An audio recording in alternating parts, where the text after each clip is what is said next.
সিঁড়ি ডাললে কাটনু আচ্ছা দেখ তো কত বড় বড় হয়েছে এগুলা আহ, একলা একলা কাম করতে আর ভালো লাগে না বুঝছেন খুব অসহ্য হয়ে গেছে আমার ভালো লাগে না আর এলে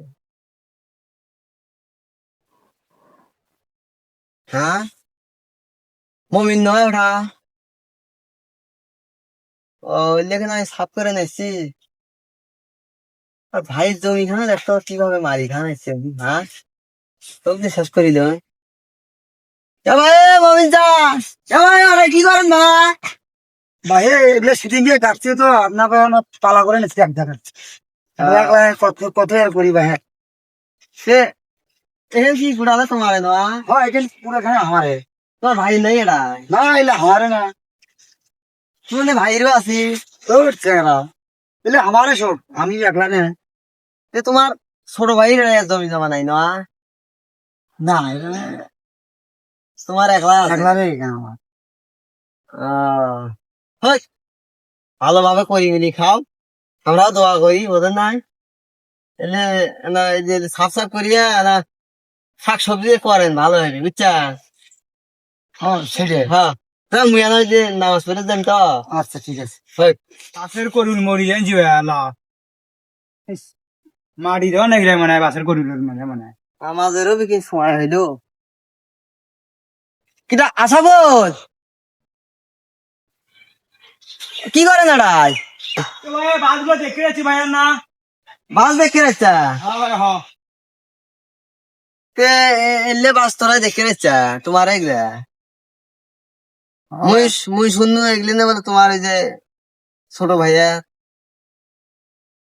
হ্যাঁ, না বাহ না ভাই না তোমার ভাইয়ের বাজাইলে বাস মুই সেটাই শুনু। তাহলে ভাগাভাগি করে নিছেন তোরা না? হ্যাঁ ভাই ভাগা করে নিছি ওই যে কবিরাজের ঘরে বাড়িতে গেছে না গতি শহীদুল কবিরাজের ঘর বাড়ি, যা আসতে তোর ভাইয়ের সাথে দেখা আছিল। কমান আসছে যে বলে মুই কোনো কে ভাই এলে জমি জমা ভাগ ঠাক কইছে। আমি কইছি এলে আড়াও বলে তারে বুঝছা, এলে আড়া বলে সগি তোমার ভাইয়ের মুখ কইলো বুঝছা। আর জমা জমি বলে ওভাবে ভাগ করে তোমাকে যে ছগি নামা রেতি দিছে, তোরা সব উচের বিলে সগি হয়ে নিছে। ওই যে পটলের আবাদ পেয়েছি কত কি করছে, তোরা এলে বোঝেন নাই। এখন ওই কয়েনছে যে বলে ওই যে কয়দিন আছে তোমার সই বলে আর হইলে জমি দেন নাই সব ওই নিবি ভাই করি। আর কাগজপত্র তোমার মায়ের জমি টমি এলে সব বলে লেখি নিবি বুঝছা। এটা ওই যে ওটি আছে ওই আওত পটল বাড়ির, ওটি ওর সাথে যা বোঝাপড়া করো বুঝছা। মুই এখন নামাজ পড়ে যাম তো, সময় হয়েছে যাও, ওর সাথে যা বোঝাপড়া করো যাও। মুসুদুটা কয়া গেল ওই অত বড় সহজ বলে আমি অত কিছু বলে কয়া গেছি রে কি কয় রে থামি দেখো দাম দেখো মোর বড় জমিন নাই বলে রে ও ভাই মুকসুদা কি কইছে ভাইয়া হ্যাঁ ও কি কইছে মুকসুদা আমি কিছুই তো কইনি কি কইছেন এটা তোমার কইছেন আমি কি কইছি কি কইছেন ভালো করে কোন কি কইছেন তারা থাকলাম করে দেখাবা না ক কি কইছেন ক আরে আমি কিছু কইনি ক ভালো করে ক কি কইছেন ক আমি কি করতাম ক কি কইছেন ক দেখো ভালো করে ক আরে চেতিস নি আমি কি করতাম কি কইছেন তুমি কোন মুকসুদ কি কইছেন কথা শুনছিস তো বলো মাথা জ্ঞান নাই কি এখানে ব্যাপার তুই ভালো করে শুনে কি কইছিস ভালো করে শুনে মাথা ঠান্ডা করে কোন কি কইছিস কোন এ ঠান্ডা মাথা ঠান্ডা কর বোঝে কি কইছো তাই আগে আসু আগে তুই ভালো করে শুনেন কি কইছেন সে দিনে ভাগে দাও এ ভাগে দাও কি কইছিস কি হ্যাঁ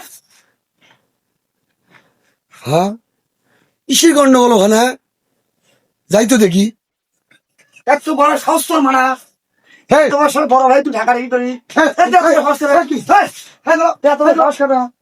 কি নিয়ে কাজে বসে তোমার হ্যাঁ হ্যাঁ কি হয়েছে মমিন বাবু আরে বুকসি দিলে কি বেন কইছে হ্যাঁ তাতে দৌড়ি যাচ্ছে আমার কাছে আমি বড় ভাই বোঝা না ছোট ভাই বোঝা না ওই মুকসুদ হ্যাঁ হ্যাঁ হ্যাঁ অনেক কথা শুনি আমার কাছে। সিটার একটা এই ভাই আরে ভাই বাবা। ভাই ভাই দ্বন্দ্ব নাকা দেওয়ার জন্য ওই সারাদিন দোকানের পাশে বসে থাকে আর কার সাথে কি মজা করা লাগে কি কাজে মজাদার সব মুকসুদের ওটা তুমি কও। মুকসুদের কথা শুনছো হ্যাঁ মুকসুদের কথা শুনছো হ্যাঁ মুকসুদুল ভালো মানুষ সমাজের সবচাইতে নিকৃষ্ট লোক হলো মুকসুদুল। হ্যাঁ এই ধরনের লোক সমাজের মধ্যে অনেক আছে তুমি জানো এখন বর্তমান সমাজে প্রত্যেকটা চায়ের দোকানে প্রত্যেকটা মোড়ে মোড়ে দেখবেন যে এই ধরনের কিছু খারাপ লোক কার গেবত দেওয়া যায় কার সাথে কাজিয়ে লাগা দেওয়া যায় সারাদিন তাদের এই কাজ। বাড়ির মধ্যে ভাতের চাউল নাই খরচ নাই বাজার নাই অথচ চার দোকানে যা দেখো সেই রকম সিগারেট টানতেছে চা খাচ্ছে আর এই গেবত গায়ে বেড়াচ্ছে। আর মুকসুদের কথা শুনিয়ে তুমি তোমার বড় ভেস গায়ে হাত তুলছো না মানুষের কান কথা শুনিয়ে নিজেদের মধ্যে অশান্তি করা যাবে না যাও বড় ভাইয়ের কাছে মাপ চাও, ভুল স্বীকার করো। বলো, ভুল স্বীকার করো। ভুল স্বীকার করো। যাও, তারপরে যাও, তারপরে যাও। এই, তোমার ছোট ভাই ভুল করে কিছু করছে, তুমি মনে কিছু নিও না, ঠিক আছে? ঠিক আছে যাও, তুমি কাজ করো, যাও, কাজ করো। বাড়িতে কোনো মতো গন্ডগোল করে না, ঠিক আছে? আচ্ছা ঠিক আছে